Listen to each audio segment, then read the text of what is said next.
Handa kayo dyan, ha? Pwedeng kanta, pwedeng dance, pwedeng tula, pwedeng tumbling. Guarding point, thank you so Diba? Mga much. talent yan. Okay. Nais kong pasalamatan ang Diyos sa ating kapatid na Sister G, lalo. Kasi kakaiba siya. Meron siyang gift galing sa Panginoon. Alam niyo kung ano yon? Boses na napaka-unique.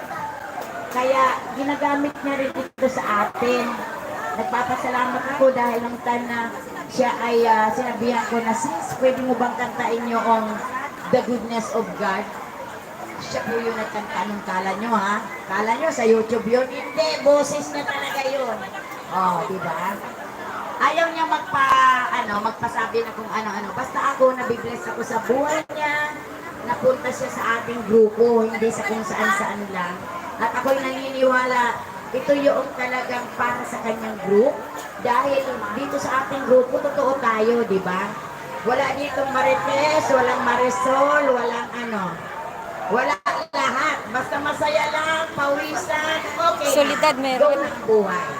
Solidad meron. Nakarinig ka na, sis? Ayan. Baka gusto mo kantain ulit yung Si Sol. yung sa balag. Maganda pala ang lyrics na yun. Maganda pala yun. About yun? Love. O, diba? Sino hindi nakakakilala kay Sister G Ilalong? Siya po yan, o. Ayan. Ayan. Sinasakripisyo niya ang kanyang sarili. Kasi alam niyo po ba, siya ay pinagaling ng Panginoon. Ang kanya pong buhay ay dati may karamdaman. So, pinagaling siya ng Panginoon. Ang itinuro sa kanya na pwede siya mag-ehersisyo ang Mission Air Zumba. Ayan. O, diba? So, ngayon, ang lusog-lusog niya na. Kasi magaling na. O, tumaba na. Kasi sinisikap na talaga maka-attend kahit sa isang linggo, isa o dalawa. Dahil may trabaho din po siyang katulad natin. So, proud today na salamat Sister G dahil nagustuhan mo ang grupong ito. Ito'y para sa iyo at sa iyong pamilya. Okay! Ayan na. May lahi silang inchik.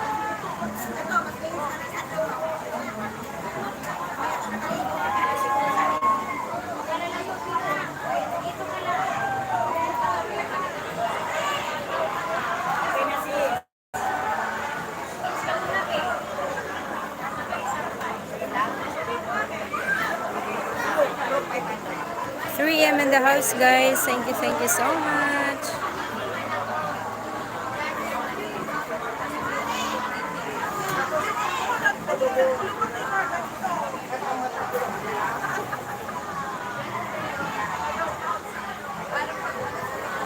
Nandito kami ngayon, guys, sa Rainforest. Sineselebrate namin ang aming 11th year anniversary of our Mission Air Zumba family.